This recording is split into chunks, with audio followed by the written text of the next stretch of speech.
Hello, everybody. Welcome back to Knoxville Nights. We are here for episode number 9 already, which is crazy. We're recapping round 7 in the Knoxville Championship Series. We had some high-limit invaders duke it out for the win. Tyler Courtney beat Corey Day in a drag race to the finish in the 410s. Tasker Phillips, the points leader, picked up his second 360 win of the season. And Chase Young found his way back to victory lane for the first time this year in the Pro Sprint Series. He held off point leader Jay Kinder to get win number 5 of his career at Knoxville. And then we catch up with a guy that has pretty much owned Knoxville for most of this year, Ryan Timms. He sits down with Cade and I to kind of talk about the start to 2025 and many other things that have happened in his young career this far. So make sure you stick around for that. Make sure you follow us on all the social media platforms. We're on Facebook and Instagram at Knoxville Nights, at Knoxville Nights with no O on Twitter, X, and then follow us on Spotify, Apple Podcasts, or YouTube, wherever you get your podcasts. Cade, we're going to jump right to you, my man. Was quite the eventful night once again. You qualified 19th in the 360. You did move forward in your heat race. You went 7th to 6th, and then you were. I'm giving you credit for hard charger with Riley Goodnow. You went 19th to 12th in the feature. Probably looked as good as you have so far this season, except for maybe 1 or 2 other weeks. But walk us through how the night went. Yeah, qualifying just kind of drew a late number, and we kind of missed the setup a little bit.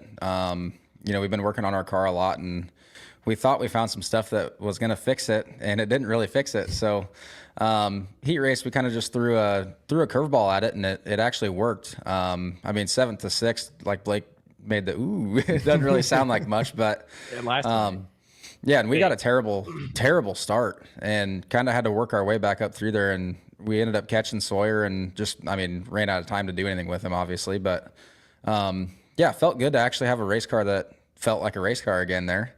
And we worked on it for the A and thought we were going to be pretty good. And I pushed off, and the track went from kind of a hole all the way across the racetrack moisture to holy shit, this thing's on the fence, which is fine.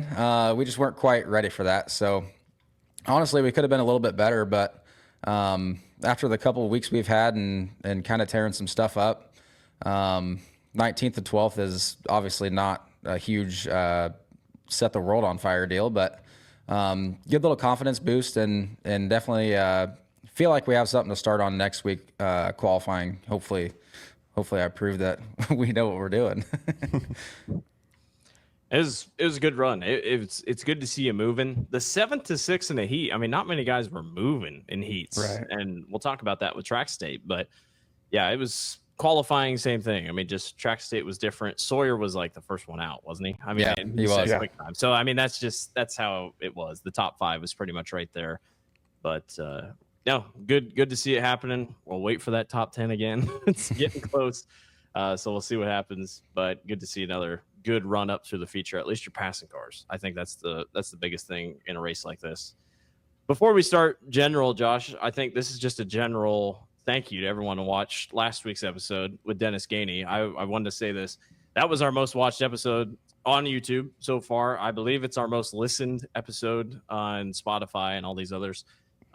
So thank you so much to everybody who watched and listened. I got so many comments, good and bad, about the show and just everybody that tuned in and listened. So, and I think, Josh, you sent us, we passed 100 subscribers on YouTube, and I think we're in the 120s. Yeah, we're picking up steam, and it's, we're having a blast doing this. So it's cool that seeing that hearing also that other people are enjoying it as well. And we're not even really into the busy part of the season yet.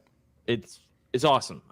Dennis obviously is a very polarizing figure, but it was awesome to talk with him. And I know a lot of people agree with what he says, and not a lot of people do agree sometimes, but Dennis was awesome. And at the track too. Like that's what we're going to be shooting for going forward. And we were at the track again with Ryan, unfortunately without you.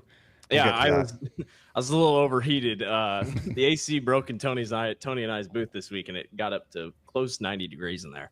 And when you're calling a feature, it gets hot in there, like pretty hot when you're, yelling and stuff like that. And I went down to the infield, and even Josh said afterwards I looked like a ghost. Or I looked Yeah, you did. So I was like, my stomach was kind of churning, and I'm like, I ain't gonna make it through this whole thing. So I just let the boys run with it this week. It's good practice, just in case, if I'm not there. We didn't screw it up too bad, I don't think. No. It's always good to get those journalism skills up and running. So that's awesome. But again, just thanks to everybody who watched and listened, and we'll just keep pumping these out every single week. So. Damn right. We had a little bit of silly season news to start the season, or to start the night, excuse me. Thomas Meserol is no longer in the Verville number 101 car. It was not really announced formally, but he will not be in that car after not miscommunications on commitment, but he ran Indiana Midget Week. The thought process was, again, correct me if I'm wrong on any of this, but he was going to run the season full time with that 01 car, and obviously he was at Indiana Midget Week. Ironically, last night did rain out, so he didn't even race last night. But that obviously was not part of the talks or the conversations or the contracts with that car, so he is no longer going to be in the 01. From just a racing perspective, it stinks to see. It was really cool to see T-Mez just be there every week, a name like that. And his YouTube videos were fun. I mean, it was a raw take at, here's a guy who has not been in a wing sprint car, Cade, at the Knoxville Raceway, and he literally gave every single in-depth thing he could. He would talk over the races and be like, here's what I'm doing wrong. Here's what these guys are doing right. It stinks. That's racing, but, we move on. That's just kind of how it is. Yeah, it was quality entertainment for sure. His videos were A lot of Cade. yeah, a lot of me. I love the funny part, or I think the funny part about it is, and I love it. He'll go through a corner that he did really well, and then he's like, see here, you can tell right where I just totally blow it all across the racetrack. And it was just funny. It's like, that's the stuff that goes through my head all the time.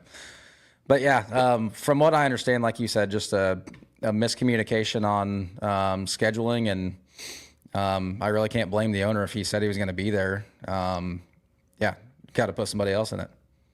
Yeah, they got a pretty good fill-in though. Yeah, Kerry Matson fills in the 01 car, and he was unbelievable. If I'm that team, I kept saying it. They have got to be so happy because, yes, T-Mez is not Kerry Matson. It's not.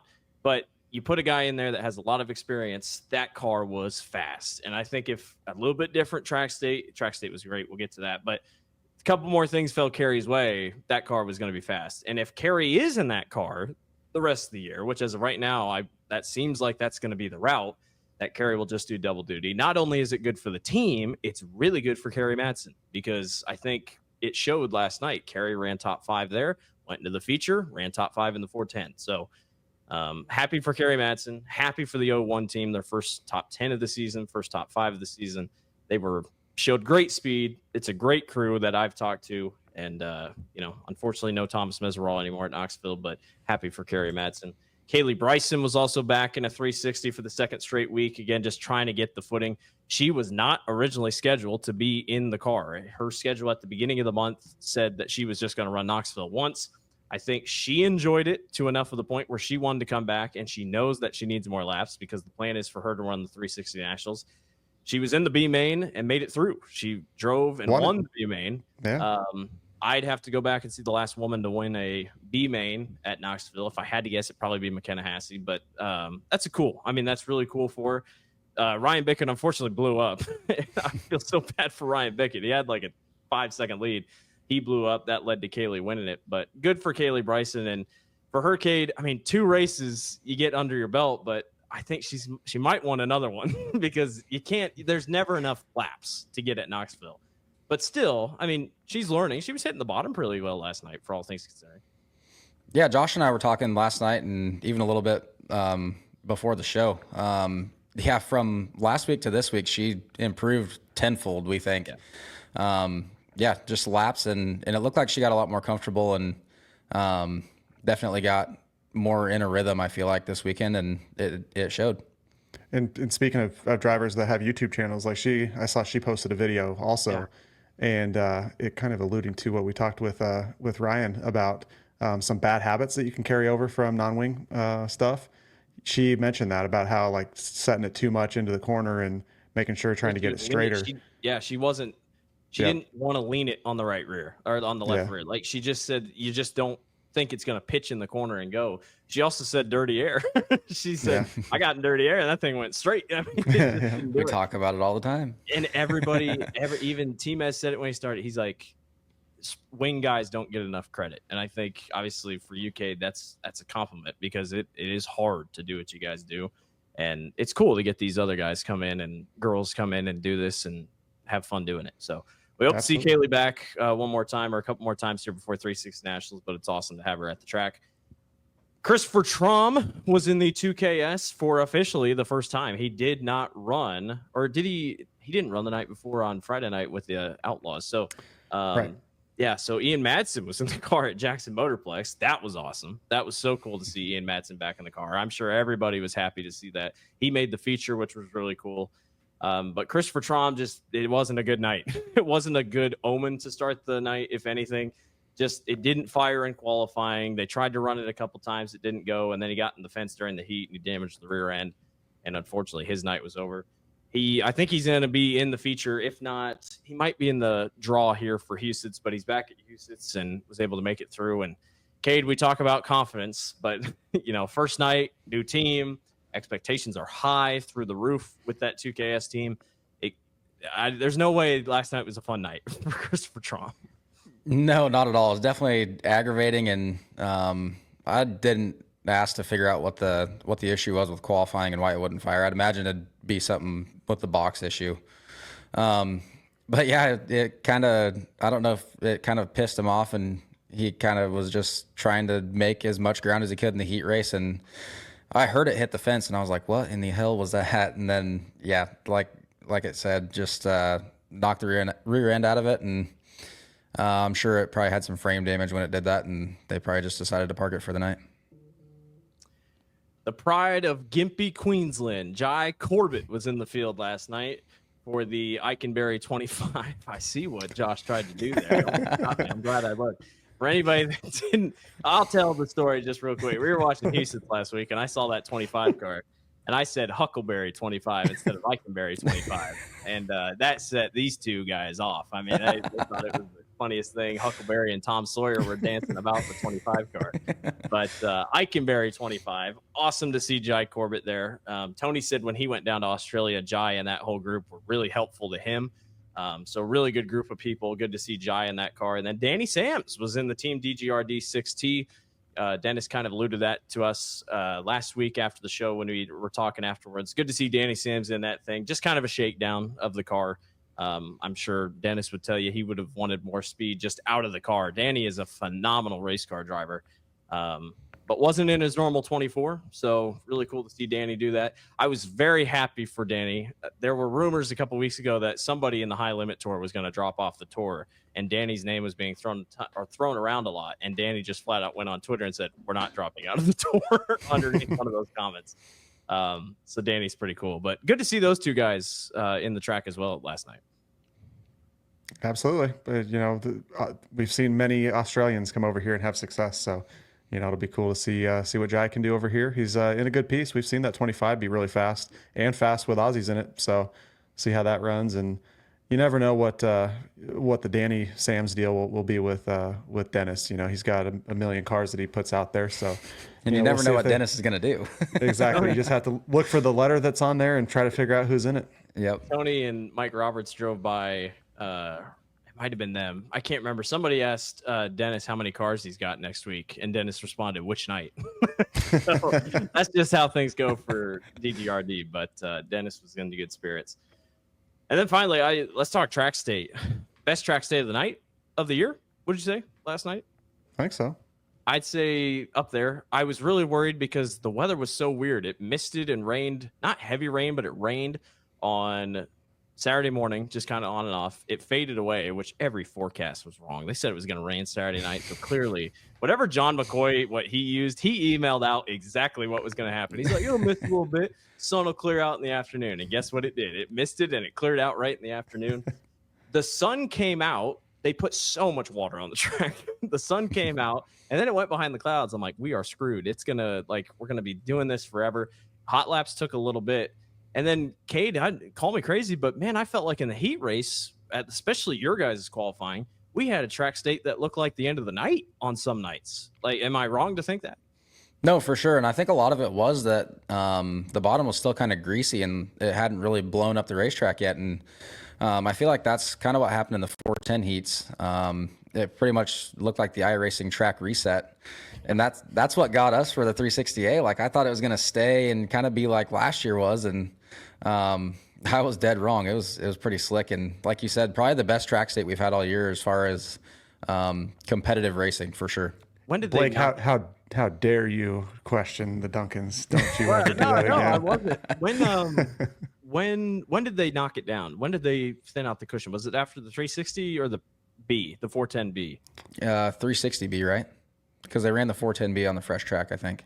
Okay, I believe so. After the Pro Sprint A, yeah. So after Pro Sprint A, they did it because they thinned it out so much. I was like, man, we are in for a really good track. And the 410 race was phenomenal. Yeah. 360 race was great.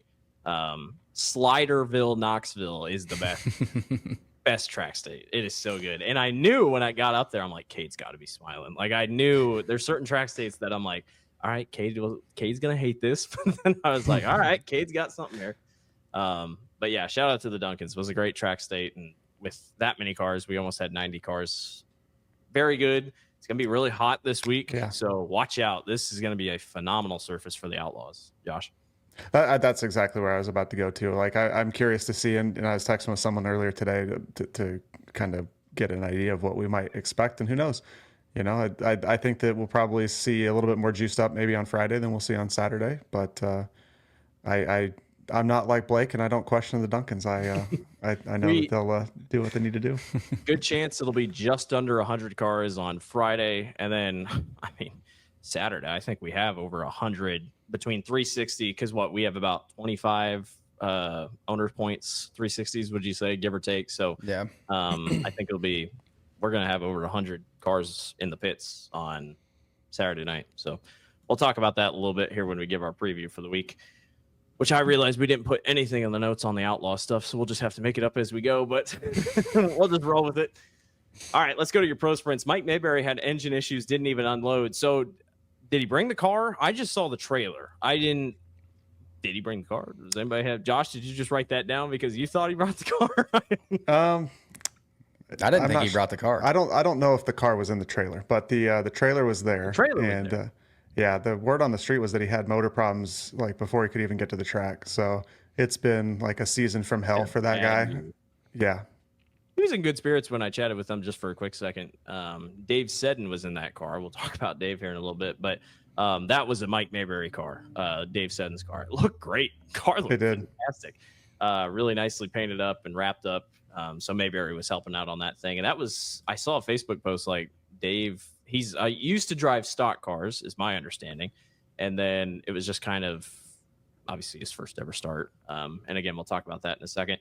Brett Moffitt was back, but in his own ride, the man that's what happens when you got an average finish of 1.5. I joked with him afterwards when I talked with him. I'm like, average finish of 1.5, got to keep it up. And he's like, he just went, and then unfortunately did not have the car went backwards a little bit. He's going to figure stuff out. It's his first night on the new motor.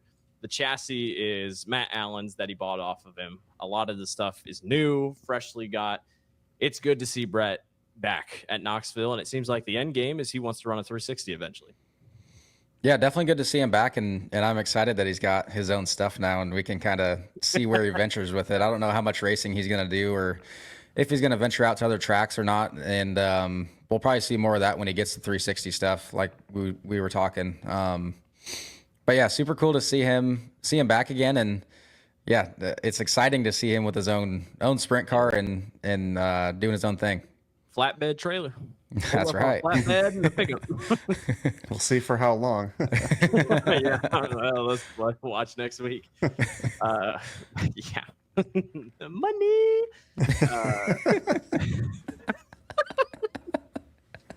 All right, Chase Young had a moment out of turn 2 with 10 laps to go. Ryan Navratil back. Did he have a number on the side panel? I don't think so. I don't think so either. I don't think so. Ryan Navratil showed up at 5:30. I looked down. I'm like, what? So It is worth noting Boone did rain out, so maybe he had been up at Boone and like they decided to come down or something. I'm not really sure. But Chase Young had to get way up on the berm and get around Ryan Navratil, and so he had to get around him. He was able to hang on. Jake Kinder went from 8th to 2nd. Boy, that car came alive after one of the cautions. It just rolled, and he got going on the bottom of the racetrack. But Chase Young got in clean air and gets away for his 5th career win. Chase Young's a great guy, and when he wins, it's so fun to watch. He had a 2-week-old on the podium. I couldn't believe that. But his time, I mean, the point standings are way out in front. He didn't even gain on Jake Kinder. He lost on Jake Kinder, actually, because Jay got 2nd. But boy, it's good to see Chase Young running well, and you know that's a guy that's been working hard, and it seems like it's finally coming to fruition. Yeah, and he's been kind of struggling this year. It seems like, and then like all of a sudden he started that feature and just took the hell off, and I'm like, that's the Chase we're used to seeing. Good to see him win that race. Yeah, and like we've talked about with guys too, it's like maybe that is the thing that just kind of gets them going a little bit. You know, it's probably easy in that class when you're getting your ass kicked by that 88 so much. It's like, damn, we can't do anything to beat him. Especially with someone like that was his 5th career win there, so he knows how to get it done, and maybe that's the thing that just get a little confidence boost and get rolling. Brody Johnson had another good run. I want to shout out Brody. He's 4th in points. I mean, he's just hanging around. Really nice runs for Brody. That win's going to come eventually. Devin Wignall started on the front row. He had a really nice run. Hunter Lane had a run. Hunter Lane's top 5 points now. So really cool for him. And Luke Lane. Sorry, Luke Lane is top 5 in points. So really cool showing that off. And good to see Jackson Gray there. I talked with Jackson a little bit. He's a micro racer out of Ankeny. Unfortunately, Toby Mosier won't be racing sprint cars much anymore. He kind of sold all of his stuff. So that was Toby Mosier engine in Jackson Gray's car. It was Jackson's 3rd time in a sprint car. So trying to work out the kinks a little bit. It was his first time at Knoxville. So really cool. Speaking of first time, second time, third time at Knoxville, Dave Seddon was with us here on Saturday night. He was in that 4S for Mike Mayberry. Dave, to my understanding, had never run a sprint car. And if he had, it had been a while, or not at all. He was a stock car guy, and he was very slow. He was running 23-second lap times. You know, he didn't wreck it. He didn't wreck it, but just kind of putting around the bottom. You could hear him in and out of the throttle. Could have used a practice night. Clearly, could have used a practice night or something. And Matt Allen is running in the 3rd position. He's going into the corner. Brody Johnson's on his outside. And I think Matt thought Brody might have been up there, so he wasn't going to try to go high. But Matt ramps over Dave Seddon's tire. And Matt, oh my gosh, could have been way worse. It could have been. Front end just breaks, and Matt kind of just flattens down on the ground and is able to hang on to it. But anyway, just not ideal. Dave Seddon, when I chatted with him, he was a great guy, and I know he's a great guy, and there's nothing against that. But sometimes you just got to get more seat time, and Dave Seddon was five seconds off pace, and it was very apparent. He was getting lapped like 1 or 2 laps after the green flag went. I think we need a minimum speed rule. What do you think? I agree with you. Absolutely. And is there none? Is there really none? No, I don't believe that there is. And for me, someone that doesn't race, hasn't raced, it's easy for me to sit behind a microphone and say that. But I do think that at a certain point, it is it's dangerous out there. And to his credit, like you said, Blake, he was not all over the racetrack. He was basically just holding the bottom. Yeah. But when there's so much slower. Yeah, like talking to some drivers last night, it's even in a pro sprint, like the closing rate is so fast. And Chase Young almost hit him. Yeah, you can't do anything about that. And I think you made a great point on the broadcast. And then like what you were just saying there is that, Matt probably thought that he didn't have as much room, and maybe with the closing rate, and then it just happened. And thankfully he did not go for a hell of a ride like we saw Toby do earlier this year. Yeah. And it's a little bit different with only having the one scoring loop. It's not like NASCAR, where NASCAR has, multiple scoring loops around the racetrack, and they can enforce a minimum speed rule like that. But I definitely think just for the safety of everybody, and including, the cars that are the slower ones and maybe don't have as an experienced driver, it's for their safety too, to avoid getting run up over. Just that is my 2 cents, Kate. I think it sounded like you probably are in agreement as well. Yeah, I agree for sure, and I definitely agree with Blake saying that it's no disrespect to Dave. I know Dave personally. He actually worked on my car back when I first started. He's worked on sprint cars forever, and so for me, it was cool to see him do it. But we all agree that there needs to be a minimum lap time or speed or whatever rule. Not like being disrespectful to anybody, but it's dangerous and not just 305s. Like we've seen it in 410s and 360s too. So it's not.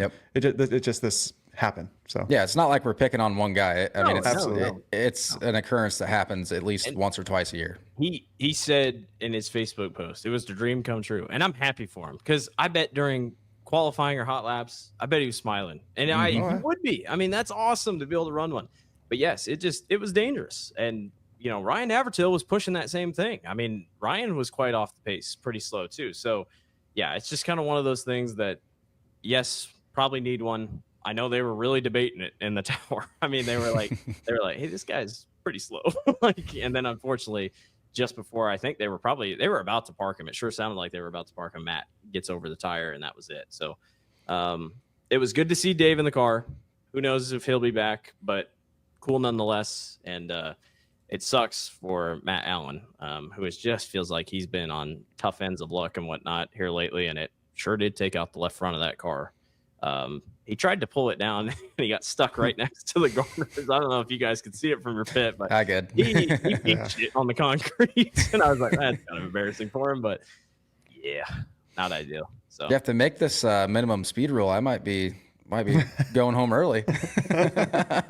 Come on, buddy. We've turned that page, Cade. You're past that now. A couple weeks ago, I sure as hell hope so. All right, your Randall Roofing 360 Sprint Cars back in action. We talked about Kerry Madsen. He was in the 01 running double duty. Terry McCarl, Riley Goodnow, Sawyer Phillips, and then Aaron Reitzel was back in the 87 car. I think everything was the universe was against Aaron Reitzel last night. He drew like the last pill, so he still went fourth quick, which I thought for sure he was going to maybe jump to the top. But even he was, the track was rough at the end. Terry McCarl was very fast last night. Riley Goodnow had a good run, and Sawyer Phillips as well. Always good to see those guys running double duty, and obviously Kerry Madsen ran top 5. Sawyer Phillips went quick time 16:7:46. And maybe we can explain it just a little bit more in depth on qualifying, Cade, but Sawyer ran that. JJ was like right after him. He went second. Terry and Aaron were really the only ones that were able to jump like pretty quickly. And other than that, like if you, like you said, bad pill draw, good luck. You're not qualifying well. Yeah, and it really wasn't surprising to see the 87 go fourth quick. I mean, obviously I expected him to go quick time because I know how good he is, but I was waiting for it. Yeah, same. And just drawing a late pill on that kind of track, like the fall off on it was insane. And usually, like last year, I was pretty good at qualifying late and still qualifying good. So it definitely proves that we've been sucking at qualifying lately. What's crazy? A 16:7. That's that is almost the track record, if not the track record for the pro sprints. And we've seen Brett Moffitt had a quick time earlier this year that was a 16:8.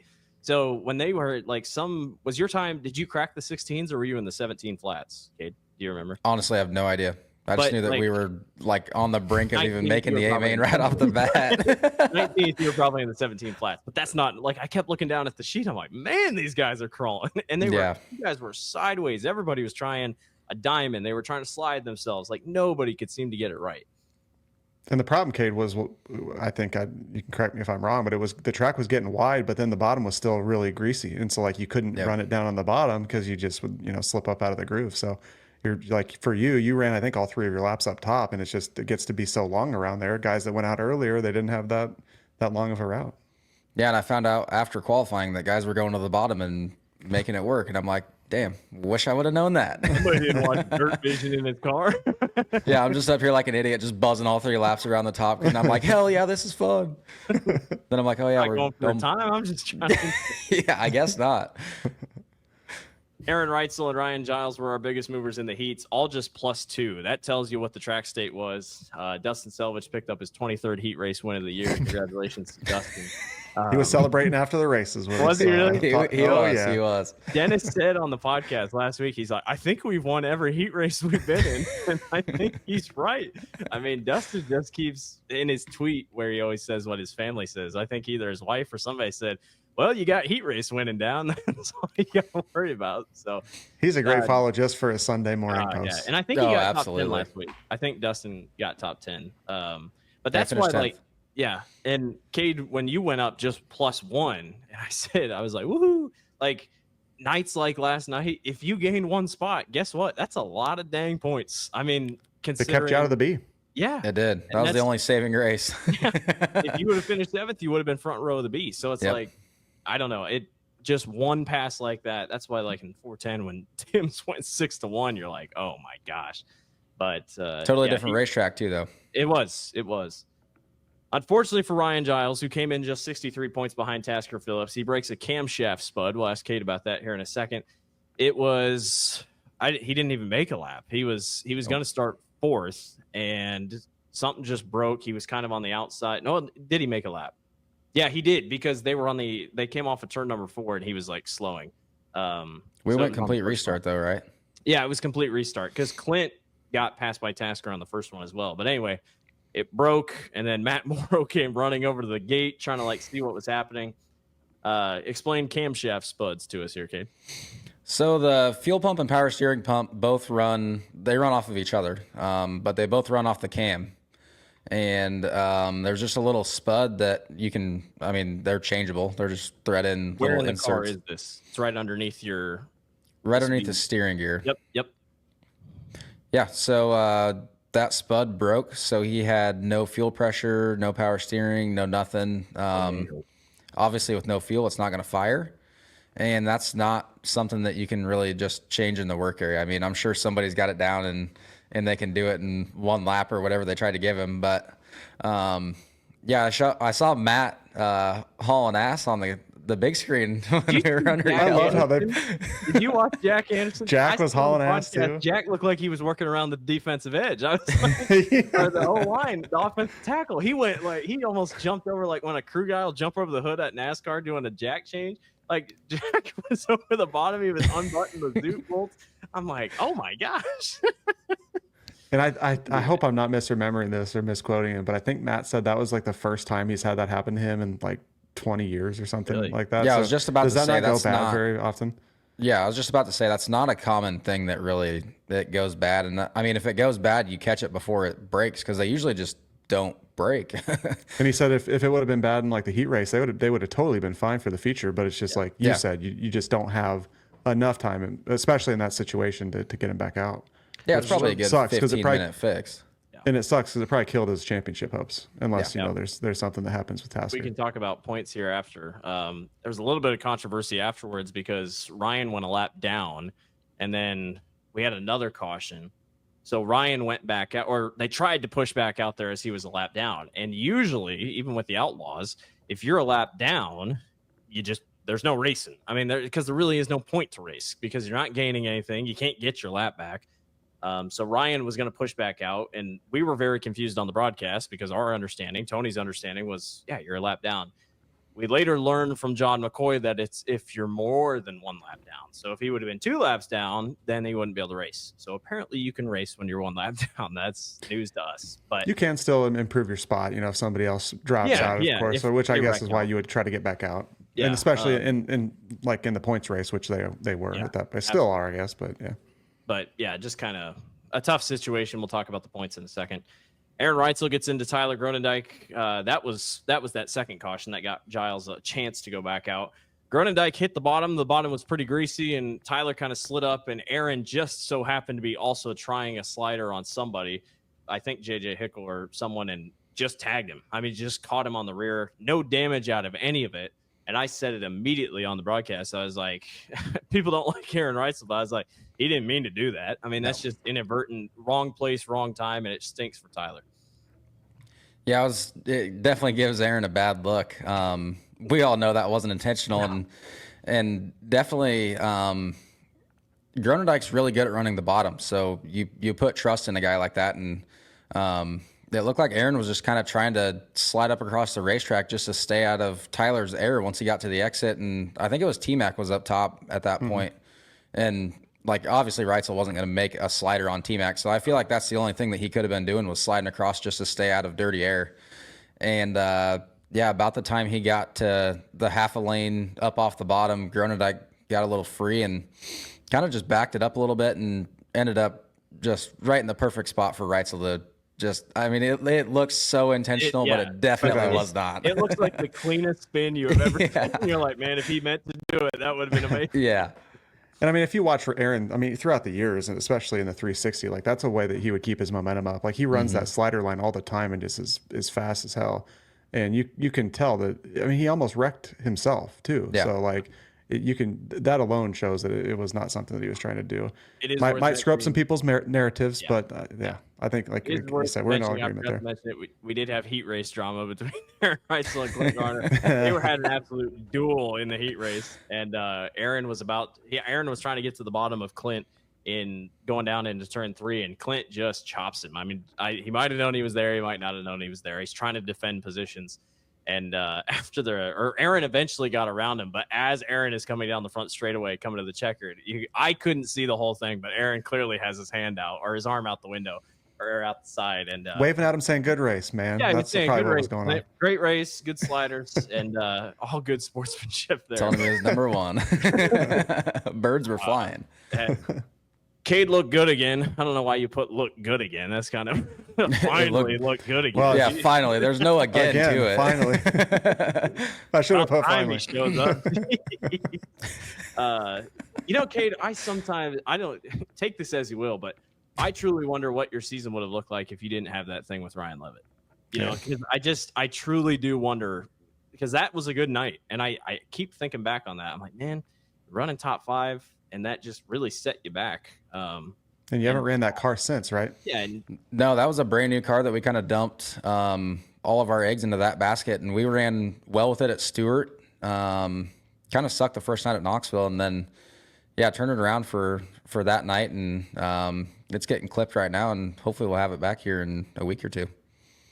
But you go 19th to 12th. Good work passing. I think that's the second time you've gone like deep like that up to almost the top 10. So again, qualifying was the biggest thing. Got your night stuck behind. Riley Goodnow also was officially the hard charger because he went highest up, 16th to 9th. Good run for Riley. And then Tasker Phillips picks up his second win of the season. He ripped the lip all night long, was very good through lap traffic. Maybe got stuck behind Cole Garner once, but eventually got back around him quick. And by then, Terry McCarl, who had gotten up to second, just couldn't get there. Kerry Madsen had good battles with JJ Hickle on them, but here's the thing, boys. Tasker is 222 points ahead of Clint Garner now. Clint Garner moves up. Ryan Giles is now 3rd. Jamie Ball kind of struggled last night. He's 4th, and now Tyler Gronendijk is 5th. It's pretty straightforward. If Tasker keeps the car clean, Tasker's going to win the championship because that car is very fast. If he flips it or wrecks it once, which unfortunately for Tasker, and Tasker will tell you the same thing, it might happen once. Things get right back together. But the one Taz is really fast, and I think even if Reitzel was up there, I think Tasker might have been better. Yeah, for sure. And we definitely know that Tasker's not going to tame it down. He straight up said that when we interviewed him. He's not going to tame it down. In lap traffic, I thought for sure, I'm like, he doesn't care. He's just going to try to win a race. And I wanted to see Aaron up there so bad because I wanted to see him and Aaron tussle for it. But the battle of the STC motors too. Aaron got stuck. We might see that this week. Well, Aaron can't run this week. Yeah, because it's not. Oh, it is the owner deal. That's right. Yeah, that's right. So we'd have to wait. Damn, got robbed. I limited me. Got robbed. But the scary thing for the field, I would say, with Tasker is he qualified 6th. And he said that a couple weeks ago on the show, like he usually kind of sucked at qualifying when he's qualifying well. And he's been heat racing phenomenally. And obviously he's got 2 wins. How do you beat him? And I think Jamie had a rad night because Jamie went out late too. He was after you, Cade, wasn't he? So it's like he was, I think that set him behind the 8 ball because he's usually quite fast in qualifying if he's up front. Obviously, Kerry Madsen in that 01, I think, would be very quick. I want to see JJ run in a 360 every week. I think he is very fast. I'd love to see a little bit more speed out of Sawyer. I think Sawyer is going to be right there with Tasker, but boy, they got it figured out in the one Taz. And now that he's not in a 410, and sounds like he might not be in a 410 the rest of the year, maybe you just never know. But now he can just focus on a 360, so he's going to really go all out. Yeah, he's pretty good. Pretty good's an understatement. The dude is on a freaking rampage right now. The crowd's got to be loving it. Absolutely. This is exactly what they want to see. Yep. Yeah. You can hear it when he gets out in victory lane, man. It's an uproar. That's the biggest reaction of the night. Yeah. You watch next week when the Outlaws get here and they race on that Saturday. Guess whose T-shirt and autograph line's still going to be longer than even some of the Outlaws? It's going to be Tasker Phillips. So it's awesome. I'm happy for Tasker, and 222-point lead for the one Taz. So it's a good look. Really cool. Really cool. If they run, I should mention it to him. I was thinking the other night, Dale Earnhardt ran a Tasmanian Devil car back in the early 2000s. I know it's a NASCAR, but like paint it all red and look like that Tasmanian Devil thing and lean into the Tasmanian Devil. I think that would be so cool. I need to talk to Tasker about that, but that would be really neat. All right, our 410s had best night. It was a great night for the 410s. Ryan Timms goes quick time overall late in the going, mind you. He was like last car in his group to go out. 15.498 for Ryan Timms. Aaron Reitzel was quickest in Group B, a 15.523. Still pretty good times for both those two. You know, Ryan Timms, as if he wasn't fast already out front, they got qualifying figured out, and that's quite the scary combination. Yeah, I mean, and he even talked about it with us a little bit later here that qualifying hasn't been his jam that much, and when you're going out that late, I mean, I think he was last in the first group. He was, yep. Solo car and just laid down a heater and was overall quick time, not just in the group. Yeah, absolutely. And then the thing stuck like glue in the heat race. He went 6-1. You know how many people go 6-1 in a heat race in a 410? Not many. Not many. I think the last time I remember seeing it, I mean, in a field that competitive, I think Larson did it during nationals or something, maybe 2 years ago. He went 8-1. But Ryan Timms goes 6-1, makes it a perfect race. Let's just talk about that for a second. This dude sends it into the corner, and most guys would slide up. He stuck middle of the corner, and he never slid up, and he just drove past everyone. Whatever the 10 has figured out, and obviously you guys chatted with him, so I don't know the full extent of the conversations, but they have got something figured out when it comes to Knoxville. Yeah, and Ryan alludes to it later. He kind of mentions that they're honestly trying some different stuff, and I don't feel like they can really mess that thing up at all for him. And I mean, you ask anybody, Cade, I mean, you know it too. Like anybody down there knows that motor or the motor package that they have just absolutely thumps. Yeah. And I said that to him, Blake, after the heat race. I was like, man, you got up to second. And I think it was like maybe 2 to go or whatever when he got up to like a second back, like a to second Brennan back. to Crouch and like got side by side, and he just in the middle drove right by him. It's like you don't see that happen really. No, it is unreal. I mean, Tony and I were stunned. I mean, I looked at him. I'm like, that thing is a rocket ship. So much fun to watch. It reminded me a lot of the 87 and the 360 class the past couple years through the heats. Like that dude's always going 6-1. Yeah, it was unbelievable to watch. Corey Day, we'll talk about them, and Sunshine. They both went +3 in their heats. Good to have them at Knoxville, especially Corey Day, man. Oh my gosh, absolutely. Had a little mini invasion. We did. We had 8 out of the top 15 in high limit points with us, which is awesome. Awesome to see. Just trying to get laps in, and really the finish last night. Afterwards, I told Tony, I was like, "There you go, we got a high limit race at Knoxville." I was like, "That's what people wanted," so that's what they got. So that was really cool. Good for those guys. The feature was wild. I mean, it was an unbelievable feature. The track was everywhere. Did we go caution free? I think we did. For the most part. I think so. Recall. Yeah, I think we did because we were in lap traffic most of the race. Tyler Courtney and Ryan Timms obviously on the front row. The invert was 0. So that was pretty fun. And for Ryan Timms, that was perfect because he had a perfect night. He had the most points. Started on the front row, and a lot of people on Twitter were like, write him the check. He's gone. But he wasn't gone. He got in lap traffic. He ran the top of the racetrack, but lap traffic was being really tricky with Ryan Timms, kind of bouncing it around, and it felt like Tyler Courtney was just patient and waiting. And then finally, Cade, patience paid off, and Tyler was able to sneak around as Ryan, for the first time in a while, just was struggling to get around a couple certain lap cars.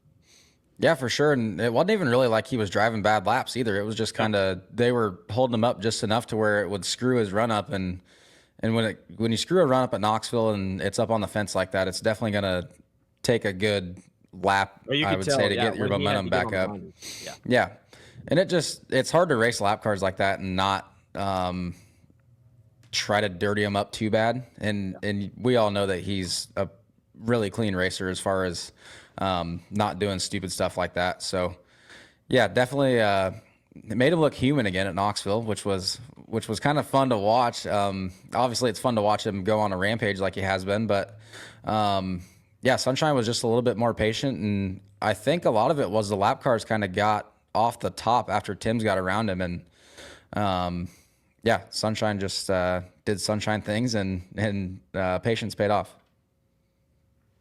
The Brown and Lazowski dark magic kept him from winning 3 straight, because again, the trend will continue. The only person since 2000 to win 3 straight is Brian Brown. And then before that was Lazowski. So still nobody has won 3 straight since Brian Brown did it in 2018. Tyler Courtney got down to Ryan Timms. Tyler Courtney hadn't won this year, which is crazy. I mean, it hasn't been a great year. It hasn't been a great week for Tyler Courtney. That race where Travis Arns picked up the win, he got spun. He had something go wrong.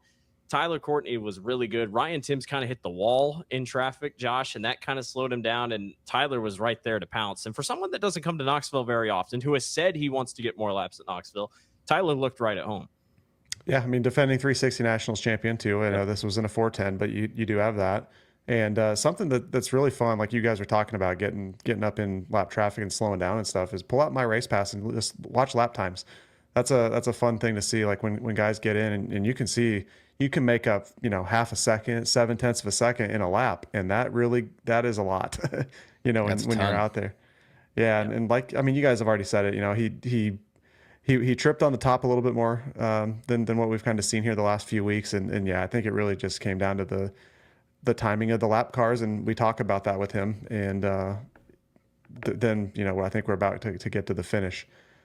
Yeah, finish of that race was insane. Unbelievable. And it came out of nowhere. So let's talk Corey Day for a second. Corey Day has not been at Knoxville very often.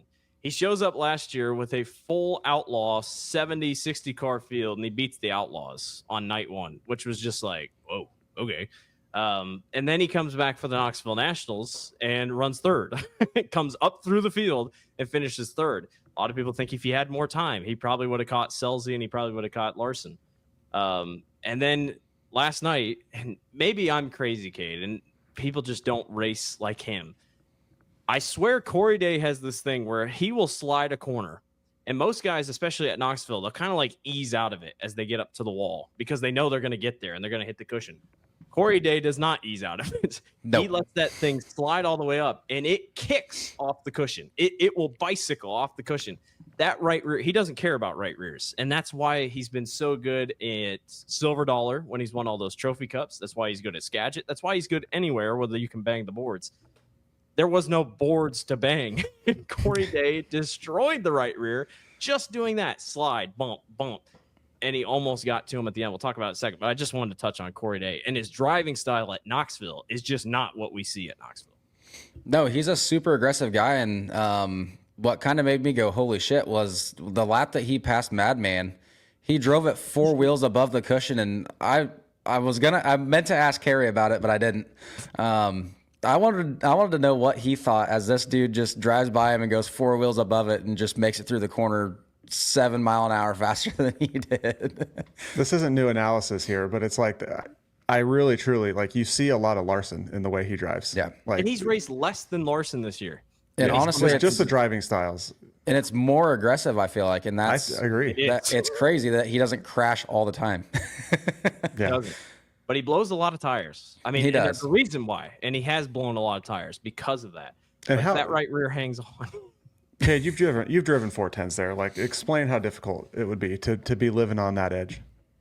When it's up that high, it's pretty difficult. How much of a jolt is that? I mean, that's like, he'll be able to hold the steering wheel. I mean, there are times where this ain't a bull ring. You have to keep your momentum up, but somehow it kicks the right rear and then he just shoots down the straightaway.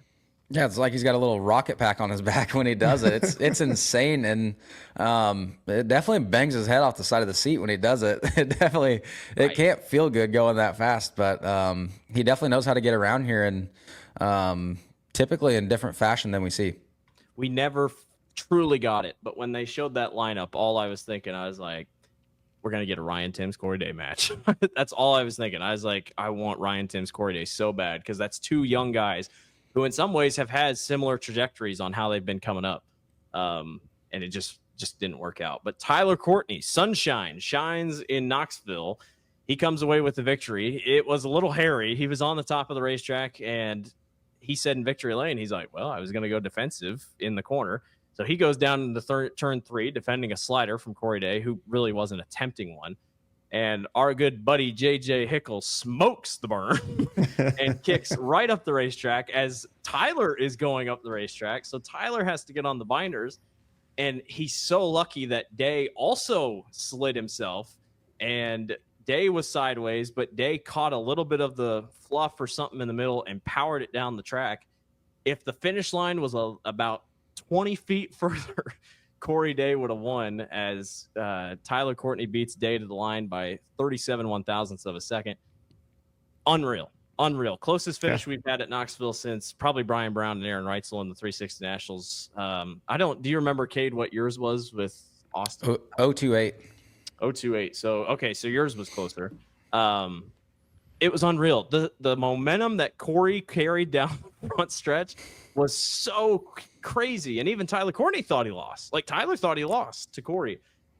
Unreal. Unreal final corner at Atlanta. He lost the race to turn 1, but he, like you said, he's lucky that the start finish line was where it is. Because I think people don't probably realize just how much grip there can be at the bottom of those straightaways. Because speaking of JJ, we were talking with him after the races last night, and he mentioned just how slick the straightaways are, and it makes it so much fun at Knoxville. Because how would you explain how he described it to us last night, Cade? The way he described it was you're pussyfooting down the straightaway, and then you get to the corner and you just mash the gas, and that's pretty much what it is when it gets slick like that. Well, and it was a little more animated than that. I didn't want to go in full detail of what was said.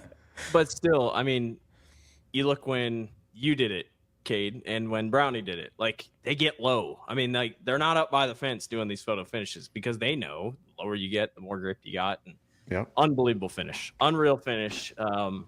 Traffic made the race. I mean, Tyler was going to cruise, but then JJ slips up. I thought for sure Tyler was going to run into the back of him. I can't believe he didn't. But would have loved to see 5 more laps and how that would have shaken out. I honestly think Day would have walked away. Yeah. And we talked about it. Kerry Madsen, great run. Kerry, he's getting better. I think Jackson was huge for him. We'll talk about Jackson here in a little bit, but he was making passes. Like, usually this year, Kerry started in 4th or 5th. He just kind of rides there. He's not really the aggressor, but he was the aggressor early and throwing sliders and trying to get to the front. So I think the 55, he has confidence. He has a lot more confidence now that he's in the car a lot more in the evening. So it was good to see Corey Day. Did have another hand helping him last night too. His brother Ian was down there helping, which was cool to see. And for that new team, maybe Cade, you can explain a little bit. That's probably not very easy. I know he and Tony Vermeer have worked together in the past, but I think it's usually just Kerry and one other guy that are wrenching on that throughout the night. And it probably did help having another guy and Ian helping. Yeah, for sure. And I didn't really get to see how much they talked, but it's always good to have someone that you're super familiar with, like your brother. Right. They obviously know what each other are thinking and can kind of calm a guy down if anything goes wrong. And I don't really think Kerry had anything go wrong last night, but no matter what, like having your brother there, I feel like would be I don't have a brother, but I feel like that would be like a really big confidence booster, and you kind of just have somebody that what they're gonna say, and what kind of shit they're gonna give you, and I feel like that had to be a big boost of morale for Kerry just throughout the whole night. I've got a stat for you guys here, since Blake has really let us down on his questions and trivia. So I got a fun on the fly stat here. This explains a lot with what we've seen out of Kerry. In 10 of his last 11 races, his worst finish is 21st. And that was the wreck with Abreu. Yep. In every other race, he's finished 6th or better and has not finished worse than 4th since that wreck on May 17th. Kerry's not washed. He's just he is not. Close. Yeah, he is. There should be no conversation that Kerry Madsen does not still have it. He is right there. What would be really cool is if he can win on the Hall of Fame night, since he's going into the Hall of Fame this year. Yes. Knoxville Hall of Fame. He's never not had it. He's just, you're in a rut sometimes. And, shit happens. 2023 is the last time he won a 410. I mean, 2023 was the last time he won a 410 race on U.S. soil. So time's coming. I mean, it's coming. You speak about Ian, and I'm thinking about it. What if the 01 is just split by the Madsens? What if Gary Ian runs it? That'd be cool. That'd be really cool. That would be cool. Brenham Crouch goes +6 from 13th to 6th. Great run for Brenham Crouch. I know Knoxville has never really been his mainstay, but really good to see that. And then Spencer Baston goes 18th to 12th. Everybody always brings up, Corey Day comes in this car once in every couple weeks, and he just runs lights out. And then you got Spencer Baston, who I think a lot of people say that's the second car out of that team. But Spencer, a good run for him out of the back, and made the Nationals a couple of years ago. I know, obviously, Knoxville has not been Spencer's mainstay, but good to see Baston running well in that 14. So quick rundown of your point standings for your 410s. Austin McCarl now leads the way still, now over 48 points over Brian Brown. Kerry Madsen is third. Carson McCarl is 4th, and Ryan Timms has jumped up to the top 5. Again, keep an eye on everything this week. I think it's just show up points with the Outlaws coming in. And then keep an eye out for Kings Royal Week. Who goes to Kings Royal Week and who stays back? Because whoever stays back gets a lot of points. So we'll see how that shakes out. And then we talked about 360 points and pro sprint points. All right. We're 57 minutes in. We still have a lot to talk about. So welcome. We're just having longer shows on the Knoxville Nights podcast, but we got a lot to talk about and y'all seem to listen. So we'll keep on rolling through. Let's go outside of Knoxville recap. We have got a lot to talk about. Rico Abreu for high limit outdueled Kyle Larson on Wednesday night at Red Cedar Speedway. Luke Nellis was a lap car down on the bottom of the track. Larson was trying a lot of different things and tried to go.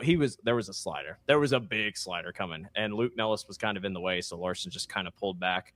Tanner Thorson completed out the podium. Really good run. Tanner Thorson has been on a heater, boys. I mean, and he's been a West Coast guy, but boy, he's got to feel good about how he's running. Absolutely. That's got to be a huge boost of confidence. And you heard him say in one of the interviews this past week that they've been obviously struggling and they've been trying some different stuff. And he said he's been wearing Stevie's phone out and probably needs to buy him a new one. But super good to see, or super cool to see them having success. That kid works his ass off and definitely tries, I feel like, the hardest out of anybody on the road and deserves success, I feel like. They do it a different way too, right? I think he runs like a coilover type setup too, which I don't know of really anybody else, at least on national tours that do that. Yeah. But I tell you what, the way he's running here in the Midwest, just wait till they go out back to their West Coast swing, because I feel like Tanner Thorson could be a heavy favorite. So what was your guys' thoughts? I saw social media was buzzing a little bit about the whole Larson and lap car stuff. I really didn't think anything of it. It's called racing. That happens just because Kyle Larson got on the bottom. Yeah. So, at least he wasn't on the top. I mean, they have just as much of a right to the racetrack. Where's Luke supposed to go? Like, Luke doesn't have a mirror to see where Larson's coming. I mean, you'd probably rather him putt around on the bottom than be out of the way. I just thought it was crazy, and it's probably people wanting Kyle Larson to win. Larson fans are a different type of breed. I've said that before on this show, and it's just sorry about it. It is what it is. Yeah. Just kind of one of those things. Carson Macedo gets by Kerry Madsen on a juiced up one lane Jackson Motorplex. Unfortunately, that has just been Jackson in the recent memory. I didn't know, but the World of Outlaws are not a part of the Jackson Nationals anymore. They're only doing one night, so they're not technically going to be there. So I'll be interested to see how car count is, but unfortunately it's just not. It just hasn't been great. The racing just hasn't been great. They've had a couple good races, but just not there. And on Wednesday, it was just so juiced up. Kerry Madsen started on the pole. He got the one in the dash and was able to get away. But even on a one-lane track, Carson Macedo used that very little bit on the top. Kerry just never adjusted, and Carson went around and got the win. David Gravel finished third, and Kelby Watts brought it home P6. Good run for him. And Ian Madsen was in the 2KS. We talked about that. He finished in the A, or got to the A feature. What do we got to do, Jackson boys? I think you just add a little bit of banking if you can. I don't know. It's a shame. Beautiful facility. It is unreal. The Absolutely. facility is unreal. It's just the racing just has not been there the last couple of years. Yeah, because it visibly almost looks like a little mini Knoxville, kind of the way that they have the guardrails and all that stuff. Yeah. And is it just banking, Cade? Do we just need banking at Jackson? I don't know. It's weird because it reminds me a lot of Huset's, but on a way bigger spectrum. Like when it's juiced up, it's holy shit juiced up, and when it's laying rubber, it's rubber from bottom to top. Like it seems like it's really hard to find that happy medium there, and I don't know what the answer is. We could probably talk to the Duncans, and they'd probably have an idea. But you get top querying on. I'm no track prep guy. I will tell you that right now. Well, that's what I was going to say. We respect all the guys that do that stuff too much to just straight up shit on them. But it does feel like it has to have something to do with the prep of the track. And am I crazy? And we're spoiled here. Absolutely. The dirt seems very darker and even I'm looking at Huset's dirt right here. Like I swear the Jackson dirt is very dark. Like it's not Knoxville, and it's not, I don't know what they got up there for Minnesota dirt, but it's like, I don't know. It is just different. You got a point, Cade. Yes, it rubbers up sometimes, but it's going to rubber up when they're just on one lane and it's on the bottom. Yeah. And that's why like the wrecks there are really interesting, because they're just kind of like, there's no way to pass. Like you're going to have to, in a way, it's a dirty slider to pass them sometimes. So. Or you ramp up over somebody. We saw TK leave the building, a year or two ago? Yeah. Yeah, just insane. A true stunner on Thursday night at 141 Speedway in Maribel, Wisconsin. Travis Arns, who has never made a start in a National Touring Series event up until that night, who only had 2 wins since 2023, both at Plymouth Speedway. Travis Arns comes in and shocks the sprint car world and picks up his first career national touring win in his first ever start. He beat Bill Baylog. He beat, thinking general in the field. Larson was in the field. Rico was in the field. All these big guys were in the field. Beating Baylog there, especially where he won 14 times, 13 times. For 26 grand. Yeah. $26,000. Blake Anderson had a great tweet about maybe in his life he's won $2,600 total.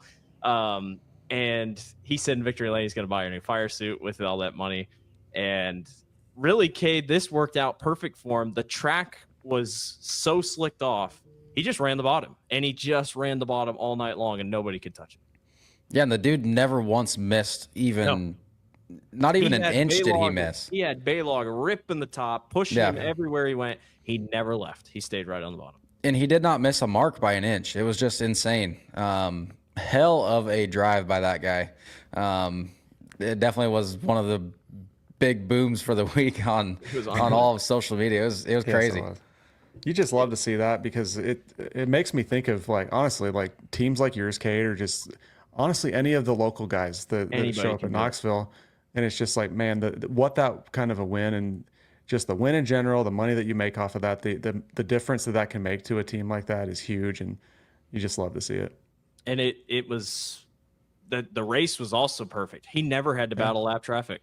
There was a caution every single time he got to the rear. So he never, because in my opinion, lap traffic would have made that hard, because they all would have been on the bottom. So he would have had to adjust. But guess what? That's a could have, would have, should have. It didn't matter. Lap traffic never became a factor, because Brad Sweet wrecked twice. Gravel. That's what I was going to say. That was there's been so much racing this week. It was hard to kind of keep things straight. Everything it was too. I won't forget that night though. Unbelievable. That was a big shakeup in the high limit points, because like you said, you had Sweet that went around or crashed or something Larson once or twice. On his own. Larson spun. It was unbelievable. It was a perfect night for him. Shout out Bill Baylog. He had a great run. That black and yellow car is sick. I love that car. Awesome run for Travis Arns. It was unbelievable. So many good tweets. Somebody said, I hope did he have to use an IRA freebie to race? Those were great. Shout out the IRA, man. The IRA Sprint Car Series took Thursday night and ran with it. Absolutely. That just proves racing is good all over the country. It does not matter where it goes. And an IRA Sprint Car guy went in there and just kicked the field. And he was so humble in victory lane. Like it almost wasn't as excited as you think it was. He just couldn't believe it. Almost looked like he was in shock a little bit. Yeah. I mean, I get it. Yeah. It was awesome. Unfortunately, didn't have a great night at Plymouth, but the crowd was all over for him. He was going to have a great weekend regardless of how he did at Plymouth. I didn't think he was going to show up to Plymouth because I thought he was going to be so hammered from partying that night. He jumped into the lake. It was like, does every Wisconsin track have a pond? Feels like it. I don't know. Every Wisconsin track. Now that you say that, that does definitely add up. I thought Minnesota was the land of 1,000 lakes. Maybe we're crazy. But Rico Abreu wins his 8th win of the season overall. That ties David Gravel. So watch out. Rico Abreu is one of the best so far. He topped Buddy Kofoid and Tyler Courtney. Another big headline at Plymouth was David Gravel's 39 race top 10 streak comes to an end. Some mechanical issue of some sort sidelined the two midway through the race. They never even really said it on Dirt Vision. I'm not really sure what happened, but unfortunately that comes to an end. And then what had everybody in a stir, it was even posted on ESPN, Kyle Larson, the axle brakes going into turn 2 or into turn 1 as he is behind Rico Abreu in second. And he just flies into frame. Like Rico's there and Larson just flies into frame. I tell you what, the catch fence caught him like a pillow. Like it just kind of folded him back over and flipped him over. He was a little bit slower to get out of the car. Thankfully, it was okay. But Cade, we've seen it happen. It happened to Gage Polkerbeck here at the Nationals. When that axle goes, which unfortunately can happen, good luck, because he's lucky he wasn't going faster, because and it's rare on a Paul Siva car like that to see it just break. And it's rare to see a right rear brake. It's usually the left side that snaps off. Like we kind of were talking about, I think a lot of it is the brakes are so good nowadays and they get so hot that the axles are not able to withstand that pressure. And I guess I didn't really see if he was running a right rear brake or not. It could be something totally unrelated to brakes. But yeah, super scary. And like you said, glad that catch fence caught him like a pillow and just kind of spit him back out without, like if he would have done that here with the guardrail, that would have been probably a much different result, unfortunately. And a great job. So great job by everybody missing him too, because absolutely. You're in such a vulnerable spot after taking a hell of a ride as it already is. Mm-hmm. Yeah, it was a wild wreck. Good to see Larson get out of it. He also had a fuel leak or a fuel overflow there before the race even started. So that was really interesting. Just kind of a weird night, but Larson was able to walk away. And then at Beaver Dam for the JB Memorial or Jim Boyd Memorial at the Beaver Dam, $20,000. Brad Sweet gets back to victory lane for the first time since March as High Limit sweeps the podium, or High Limit basically swept the week. It was an all High Limit week.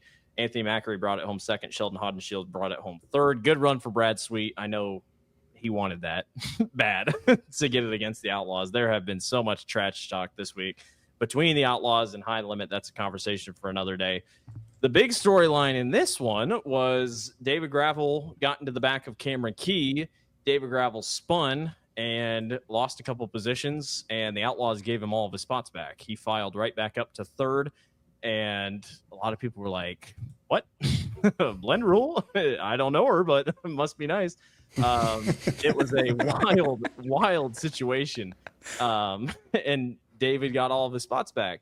And then later in the race, Carson Macedo's in second, and he self-spins in the same area, almost an exact same spin like Gravel, because Gravel got it back going, and they didn't call a caution. They kept it rolling. Now, granted, Macedo didn't have contact. David Gravel had contact. I didn't go into the rule book and look at all the blend rule stuff, but it's definitely an interesting situation for the Outlaws. Apparently, they said that the caution was for Cameron Key. Yeah, although he was still under power and just pulling. I'm going to disagree with that one. Respect. Yeah. Call spade a spade. It's a shitty look for the Outlaws. Like it just doesn't look good at all. Like the dude was still under power, and maybe he was slow, and maybe he was trying to pull in. But since when do they throw yellows for guys pulling into the infield? Right. Never. I mean, Cade. I said never. They never do that. As you were talking about that night when I lost the brakes on the 10V and we were sitting on the berm for felt like 75 laps. Watch everybody go by. I'm like, well, yeah. I mean, I guess if you don't want to call the yellow. I don't know, but yeah, it was a weird, and like you said, Josh, like same thing with high limit. Whenever they have issues like this, all people want is consistency. They just want things to be consistent. And it's just a tough look when it's your points leader. Now, granted, he's ahead by 200 plus points. I mean, it's not like he needs much help, but it's just like. And I'm not even saying that there was shenanigans there. No, like, no, it could just be quick trigger finger. You know, the leaders were coming, and you have a guy that's super slow. But again, like you said, consistency. Like that's all. Especially team owners, drivers, you know, crew members. They just want to know what's going to happen, and who knows. Yeah. Fired up socials. That's all that matters. Socials were wild this week, just in general. There was so much going on. Sprint car Twitter is unbelievable. In June, the beginning of June. In June, especially. You wait till silly season keeps ramping up. You just it'll be crazy, and especially high limit and outlaws. It's gonna be a fun one at Knoxville this week, as we'll have everyone there. So. Oh yeah. Just a little update on not sprint cars, but the late models. The Dream was this past weekend. Jonathan Davenport wins his third straight Eldora Dream. Apparently, the car that he uses, literally, they keep in a shop and they only use it for Eldora. And so he just keeps bringing it back in and out. He had issues on his prelim night, and they brought out a backup car, but they were able to bring out the actual one. He won by 10 seconds. He destroyed the field. It wasn't even close.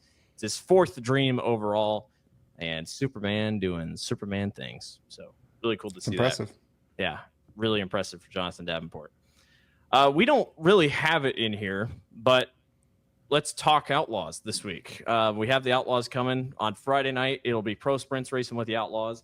On Saturday night, it'll be 360s running with the Outlaws. It is only owners points. The people in the points can race. So Aaron Reitzel cannot race with the 360s. The 01 can field Carey or maybe Ian. We don't know. They can field that car with someone else in it.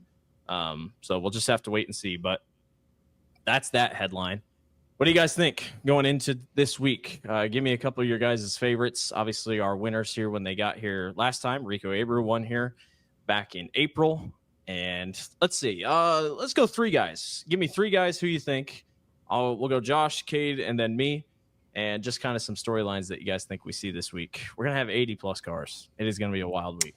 That's the worst thing, too, is it's going to be hard to know who's even going to be here. I mean, I'm just going to go with the thought process. Every high limit and every outlaw guy is going to be here. All right, that works. Okay. Yeah. I mean, I'm not going to take who you might think. Larson will not be here. We know that for sure. Yep. I assume that Corey Day will be here, and I'm going to take him. Yeah, because NASCAR's in Mexico City, so the truck race won't. I don't think the trucks run this week, so I'd say Corey Day is a good bet. So there's one of your three. Yeah. Cade, are we going to go one? Are we going one by one? All right. Yeah, all right. yeah. We'll All right. I think it's more fair to do that way. Yeah, All right. I'll take Rico Abreu. A pretty easy pick. Yeah. Shit. You had the golden opportunity and you missed it. I'll go with the guy who's about to win Houston's. Give me Ryan Timms. Good pick. There you Do go. we want to write these down? Here, I got this little chat here on this left side. I'm going to start timing actually, Josh, you can write these down. No, you volunteered. You're doing great. All right, well, give me a second. Give me a second. You threw this onto us anyway. My thing's in my way here. So you're going to go. Who'd you go, Josh? You went Corey Day. I went Corey Day. Yep. Cade went Rico. Yep. And I went, I accidentally sent it. And I will go for my first pick. I'll go Timms, who just went back to back at Houston's. Congratulations, Ryan Timms. Nice. We'll talk to him about it. Not about Houston's, but in just about 10 minutes. All right, Josh. The next one that I'm going to go with. Oh, this is a hard one. Yeah, I'll go with Logan Schuchart. Logan Schuchart hasn't been amazing the last couple of weeks, but good at he was on the podium when they ran here on Saturday night, the one night. Kate's trying to think of drivers. I'm just trying to think of who's got a shot against everybody. My faith in our local guys isn't as strong as I'd hope it would be, but Right. Just the level that these national guys are at is just unreal right now. I mean, we've seen him. Man, I feel like this is kind of going out on a limb with everybody there. I'll take Sunshine. We've kind of seen him struggle, and they're getting back to He was fourth. Normal he was form. fourth on the Outlaw weekend. Yep. See, Josh has that stuff pulled off. I'm just going off the top of my head. I am too, and I'm sitting here trying to look at the all point standings, and I'll go David Gravel. I was gonna say nobody's picked the Outlaw freaking I'll go for point Gravel. leader yet. yeah. Go for Gravel. Now I got to really think of my last one. I'll give some love to a local guy, and I'll go Austin McCarl. A little bit of a rougher light last night, but still pretty good. I think for him, Brownie and Carey, qualifying is everything. They're going to have to nail qualifying. Same thing with Aaron Reitzel, especially Brownie. Like if Brownie, we know what happens if Brownie starts up front. So yeah. I'm going to go. I'll take Brad Sweet. Hasn't won at Knoxville in a while. Has been his Achilles heel, but And he hadn't won until this last weekend. It was March 28th, which is crazy to think. yeah. I just feel like he's going to pull something out of the bag here. Oh gosh. Being the Outlaws, high limit invader, and wants to continue that shit He talking. might have a fire under his ass. Oh gosh. I really got to think. Trying to burn some time for Blake to No. keep thinking here. So here's let me give you my thought process. I'm thinking here. Lay it out for us. Where did Gio Selzy run when he was here in April? Because I think back to the Nationals when he was lights out. That was my thought when I picked. Yep, he went 5th to 7th. That was my thought when I picked Sweet too. I wanted to pick him, but I didn't remember exactly how well he ran that Outlaw show. Yeah. Who's Aaron there, Reitzel. someone?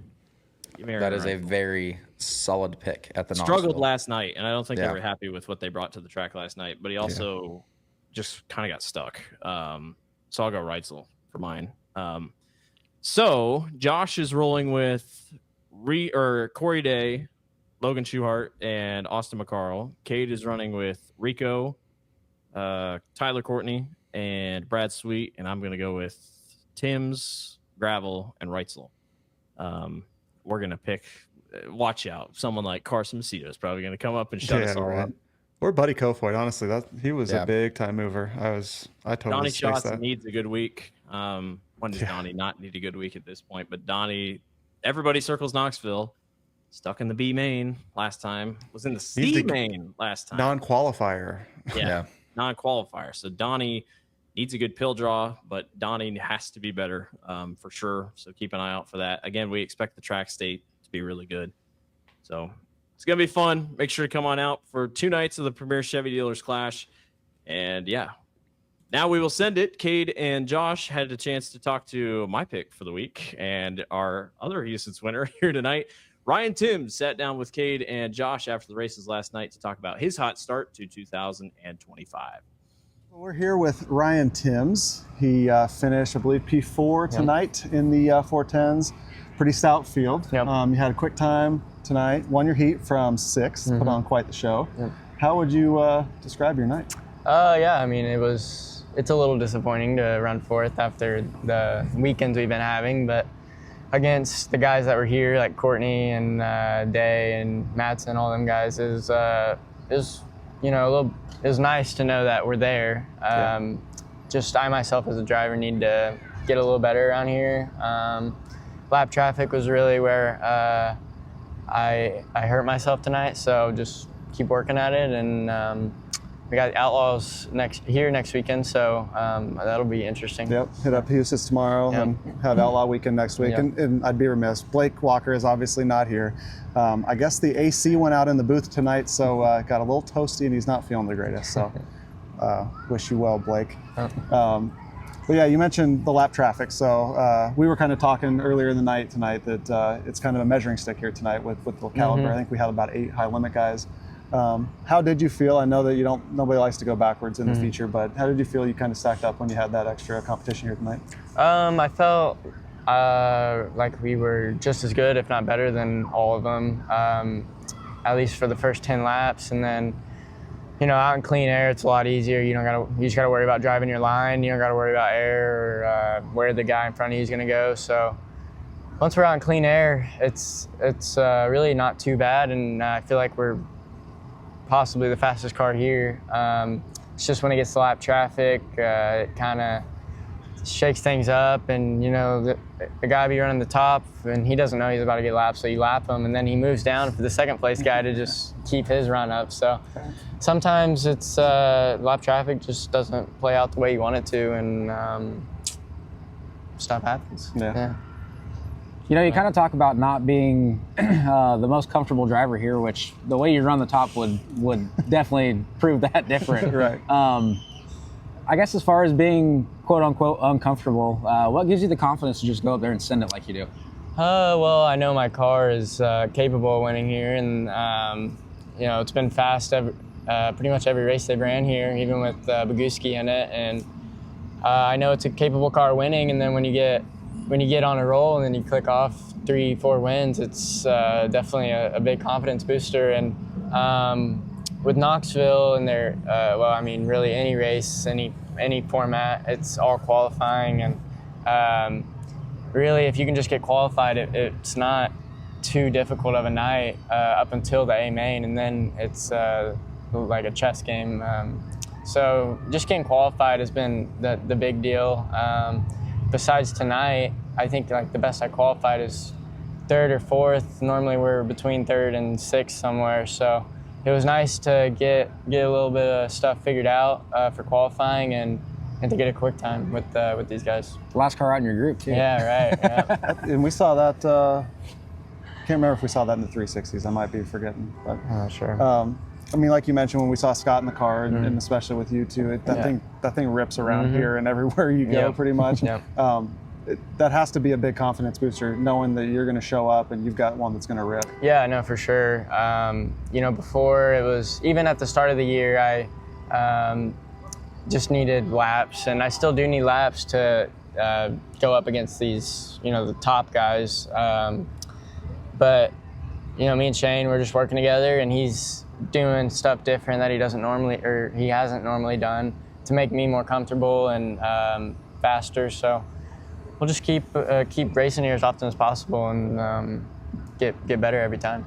That's a theme that we've been hearing from guys here lately, that having car owners that are willing to make changes or even like make some wholesale changes on their car, parts wise, whatever. I don't know what your experience has been with other car owners, and I'm not asking you to throw anybody under the bus by any means.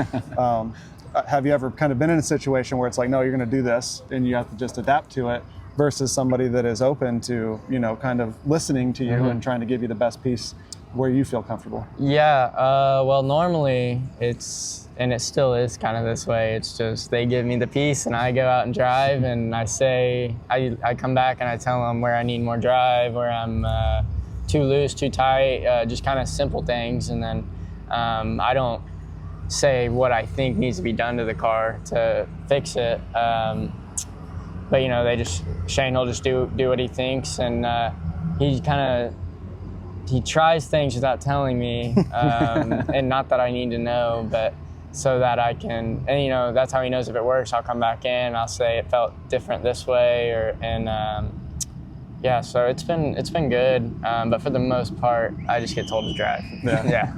So like we kind of need to get leading into your midget experience and how much different that is from your wing stuff. And even a couple of years ago, you had a lot of moments of speed in your own car. Just kind of talk about the differences. I mean, obviously we know wing and non-wing are way different, and midgets are different too, but kind of go through like what kind of got you going in the non-wing thing, and then kind of talk about your experiences with your own 410 car. Yeah, I won't say I regret doing the midget deal, but I think it may have been a smarter idea to just go straight wing racing, because before I signed on with them, I was just going back and forth between the two. And how old were you? I want to say I had to have been just 15, pretty fresh 15, maybe 16, I'm not sure. But when I was growing up, I was always a bigger fan of the midget racing than I was sprint cars. I honestly thought sprint cars were boring and liked the midget stuff a lot more. So when the opportunity popped up, it was kind of just something I wanted to say I've done, and I wanted to try to win a USAC championship. We never did, but it was still cool to pursue a points championship there for 2 years, and now I'm kind of just trying to stick to sprint cars and master that. Yeah. But yeah, the midget deal, it's a lot more. It definitely creates a lot of bad habits, and I still have a lot of bad habits from that. But the racing there is just a lot more, not dirty, but hard and dirty. You're leading into a question that we have. Yeah, I already know the question. So, you know, you get here and you get racing with the guys that don't want to wreck their car. It just kind of makes it easier in a way, having confidence that you're not going to get right reared or turned going into a corner. So it's definitely a difference, but I feel like I know this is where I want to be, is sprint cars. Yeah.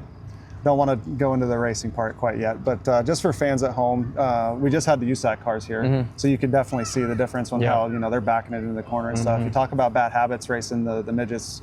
Explain a little bit more what you mean by that. Just being too sideways, like going into the corner, pitching it. So like I'll be going into I still do it, but luckily my car is good enough. It kind of supports it. You know, I'll go in the corner and I'll just turn the steering wheel too quick, and maybe not too far, but just turn it too quick. Because, you know, the midget, you do that to get it sideways, and then from there, once you get the midget sideways, you're looking to your right and then just kind of feeling it with the right rear. And with the wing deal, it's more like driving here, especially. It's like driving on your right front, and you feel like you're going to crash every lap. So it's a different feeling, and kind of a little bit of a more uncomfortable feeling. But, you know, the more we've raced here, the better I get about it, and the easier everything gets for me. So how tough was that? Because if I'm not mistaken, you kind of ran some sprint car stuff while you were doing the USAC stuff, right? Yep. So how tough was that bouncing back and forth between those two at the same time? Yeah, I mean, it wasn't. I felt like I adapted to it better than most guys would. I mean, I pretty much did, up until this year, I went back and forth between them my whole sprint car career so far. So I'll say that it doesn't give either one a fair shake. Like, you go around a couple sprint car races, and you got a midget speed week coming up, and you're junk for the first 2 nights just because you're used to a wing and a bigger car, faster car. So it was a change, but I feel like it also helps me, or has helped me with wing racing in ways. But I think just staying to wings is a smart idea. So Kade and I were just talking about this a little bit ago. You were talking about the racing that you see in the midgets. How, obviously the midget racing gets a bad rap because of the aggressiveness, over aggressiveness. But you also see a lot of aggressiveness with like the Outlaws and High Limit. Yeah.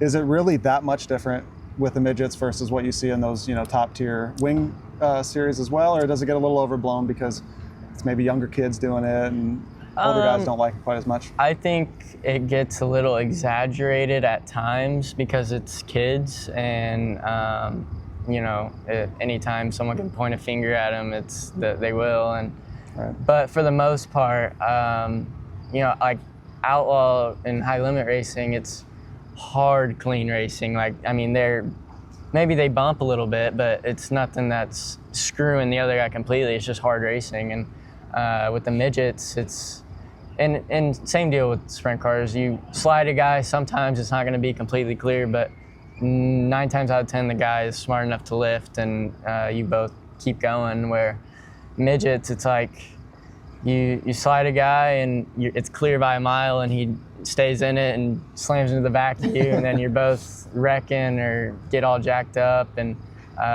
it's just a lot more.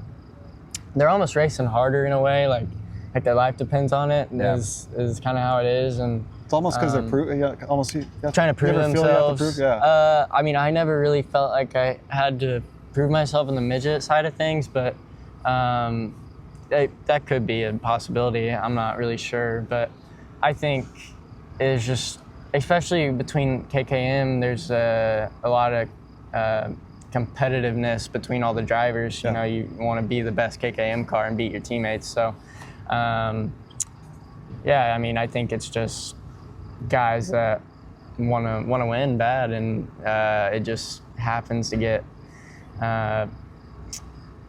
into a bad situation where someone's wrecking, or but you know, like when I would race USAC, I'd race CV and Grant, and I seriously don't think we've ever made contact. I mean, we raced each other for 2 years in USAC, and I don't think we ever touched, and if we did, it was just like hard racing, good racing, where now it's like a lot of times there would be instances where it's getting hooked or moved out of the way, or you know, whatever. But no, it is what it is. Do you feel like it's calmed down here? I feel like you definitely have not heard as much about it. Yeah, I agree. I think it has calmed down a little bit. I don't know why that is, but maybe just because they're getting older, and like yeah, you just learn to not, you know, do that kind of stuff. Yeah, maybe people just don't want to wreck as much anymore. Yeah, I don't know. People are probably tired of getting bitched at. that could be it. Yeah. So, but yeah, I don't know.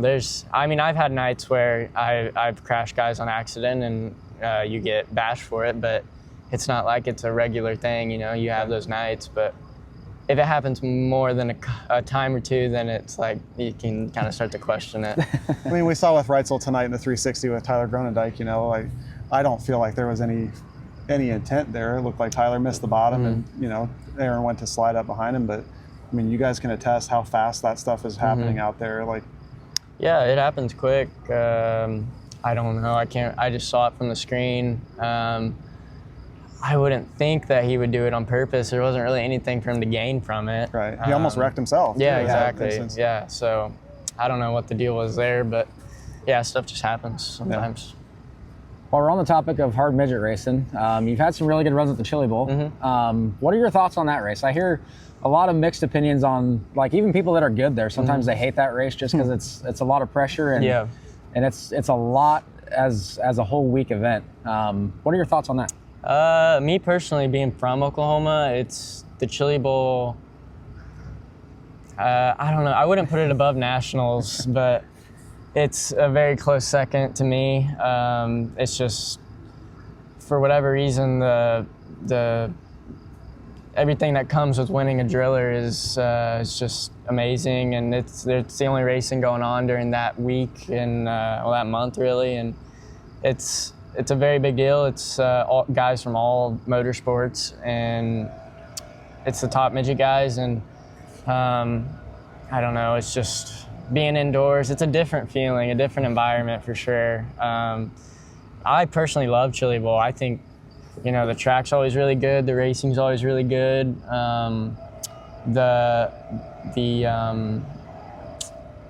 The reward is, I mean, I haven't won a prelim or anything there, but I came close, and it felt really good just to come close. So I'd imagine, you know, being able to win there and do some donuts or something would be pretty awesome. Get the big spotlight on you. Right, but yeah, no, Chili Bowl's awesome. The only thing I recently haven't liked about it is the Saturday A main. Normally, this past year was good, but it typically, this past year, the past 3-4 years, it hasn't been very good. Just a lot of racing on the track. And did you like the lap change going back to I do like that, actually. Yeah, I mean, ideally 55 would be great, but just for how many laps get put on the track, it's hard to keep it good. We've seen what it ends up turning into. So I think that was the right call. And in that same vein, what do you think about the nationals, the 50 lappers? Yeah, no, with the break?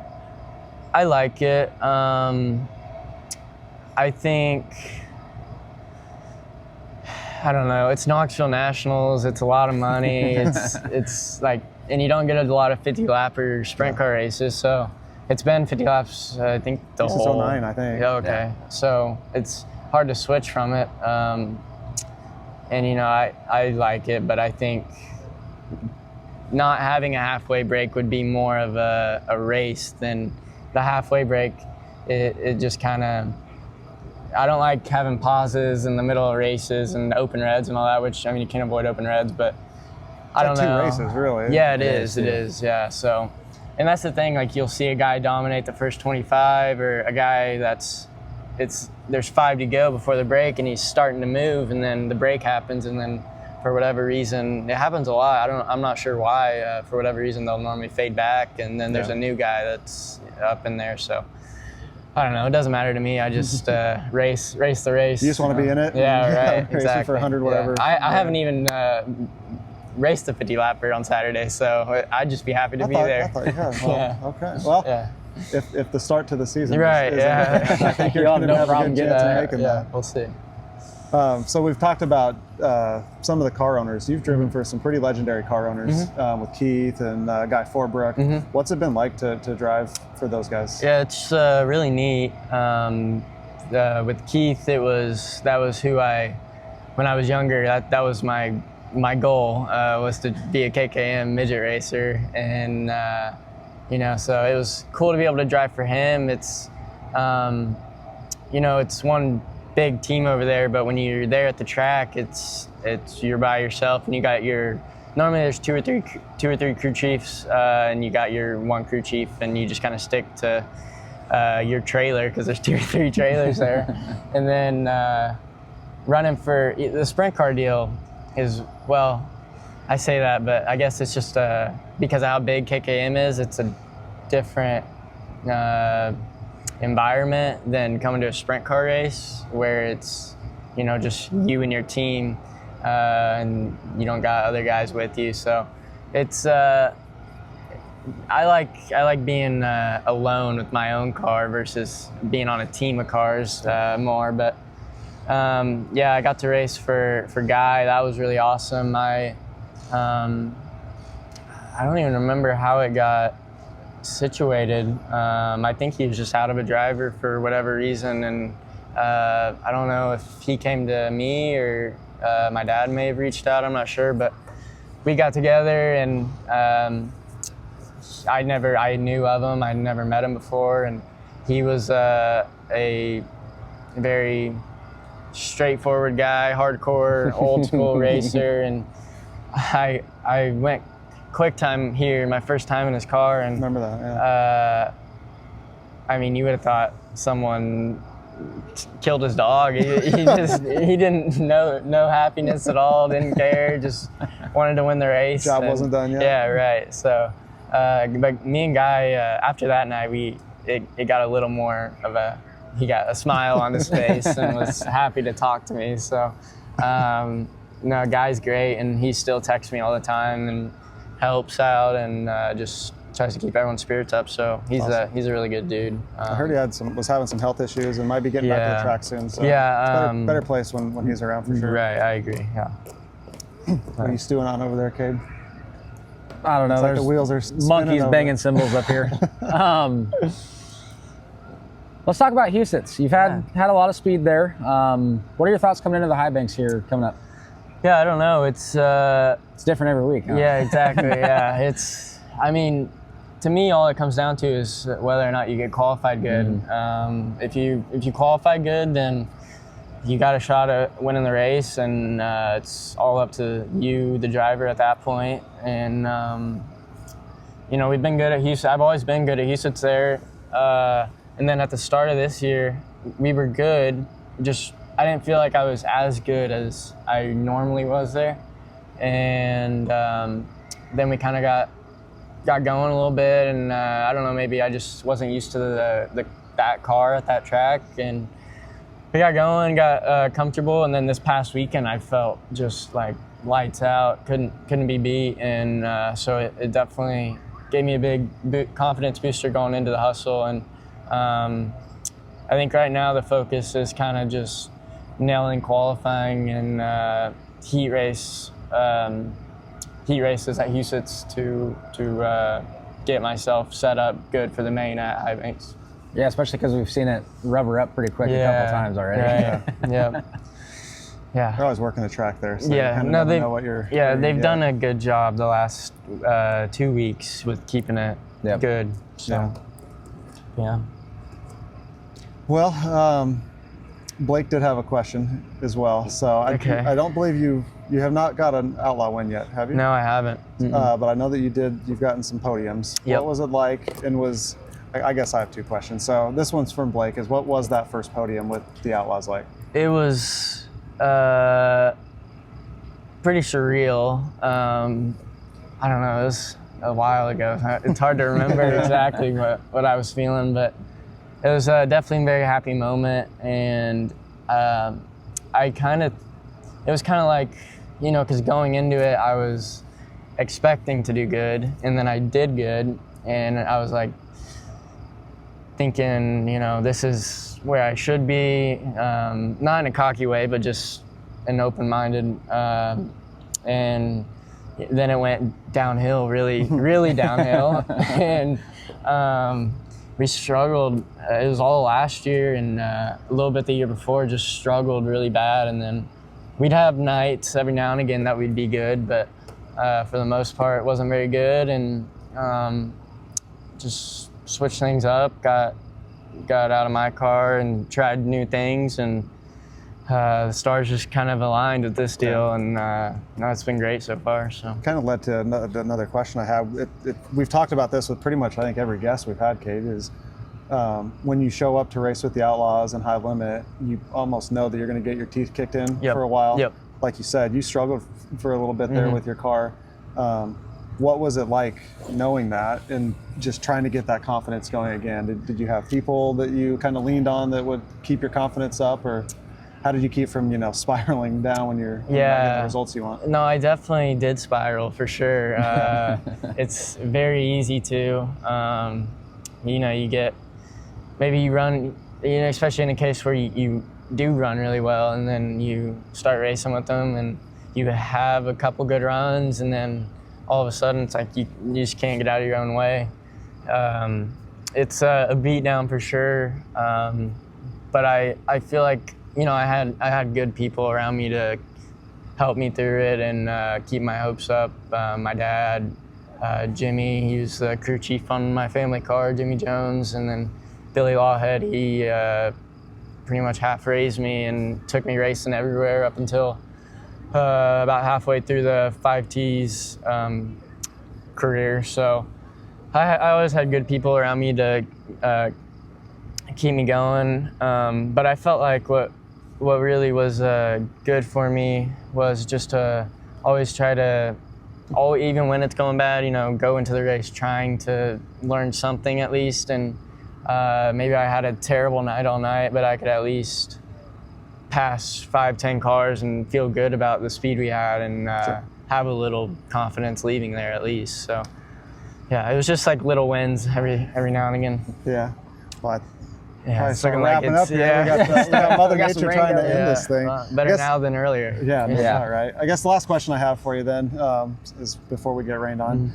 What do your plans look like here for the next year or two? I know it may not necessarily be up to you driving for the lead bigs, but do you have ambitions to get out on the road with one of the national tours here very soon? Well, the end goal is to be a I don't know. Make you pick. I don't know which one. I mean, right now I would say World Outlaw. To me, World Outlaws are a bigger deal and mean more. Yeah. So right now the end goal would be to be a World Outlaw champion. But as of now, I don't want to just go out there and go out on the series and just get my teeth kicked in, and it's just not a good thing to do. So I don't know, we'll just race the year out, see kind of how it goes, what we're feeling, and we really haven't even talked about next year. So we'll just keep grinding and trying to win races, and then good things will happen. Yeah, got to stay in the moment. Yeah, right, exactly. Good success. Yep. Stay in the moment. Yep. I guess since it's let up on us, I'd have to ask the retro T-shirts, man. They've been on fire here. Yeah. What goes into them? Where's that coming from? What was I? I don't know if I was. Maybe I was. I think I was wearing. I never had a vintage T-shirt, and then a vintage Sprint Crew T-shirt, and then I think I was wearing some sort of old shirt one day at the shop, and Marty, car chief, he he always gets on eBay and buys old shirts, so he got on there and bought me like a Gold Cup 69 t-shirt. That's awesome. 1969, I think. Nice. I could be wrong. And then a Brad Doty shirt, Kinzer, and a Doug Wolfgang shirt, but I did lose my Doug Wolfgang shirt, so that sucks. That's a sad day. Yeah, but yeah, I don't know. I like them a lot. I think they're almost better than the think so. recent style of t-shirts. But no, I just think it's a cool look. I mean, that thing's probably older than you. Yeah, and no, it for and it sure. looks- it Yeah, looks good. yeah, it does. It glows in the dark on the Does back, it really? actually. That's yeah. awesome. So, yeah. Well, Ryan, good luck the rest Thank of the you. year. Yeah. You've been on a heater here. No. I don't see you slowing down anytime soon. Best of luck the rest of the way, and thanks for joining us. Yeah, thank Yeah, you. thanks. Thanks for having me on here. Hey, man. Good. Cut. Cut. We missed you, Blake, talking to Ryan, but that was a lot of fun, Cade. It was a little rain shortened. It started sprinkling, so we were like, oh shit, we don't want to get stuck out in the rain, so we kind of had to cut it short. But yeah, I mean, like we said, when we were recording this, Ryan just won again at Houston, so that dude's on fire right now. Blake, you might have something with your pick there, so we'll see how that goes. Another fun show, guys. Let us know in the comments and everything if you do like this little longer format. We try to keep it under 2 hours, but talking racing's fun, guys. So it is what it is. Keep an eye out too. We do want to try to do more of the at the track recording, and with the Outlaws being in town for 2 nights, we might see if we can snag some more guys to throw some stuff up on the YouTube channel. So make sure you subscribe on YouTube. It's at Knoxville Nights.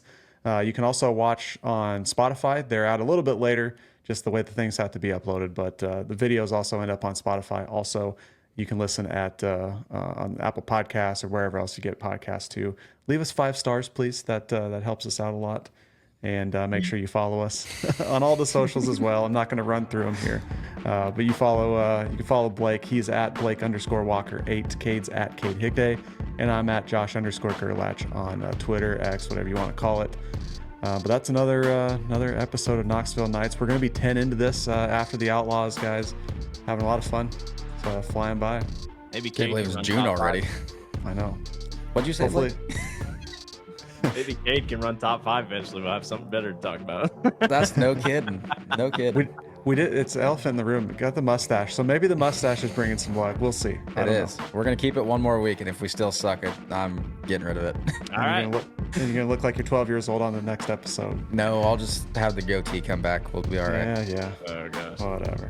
Back to normal. All right, guys. Yeah, it's Well, time to end it. yeah, we're wrapping this thing up. We will see you guys next week. Take care, everybody.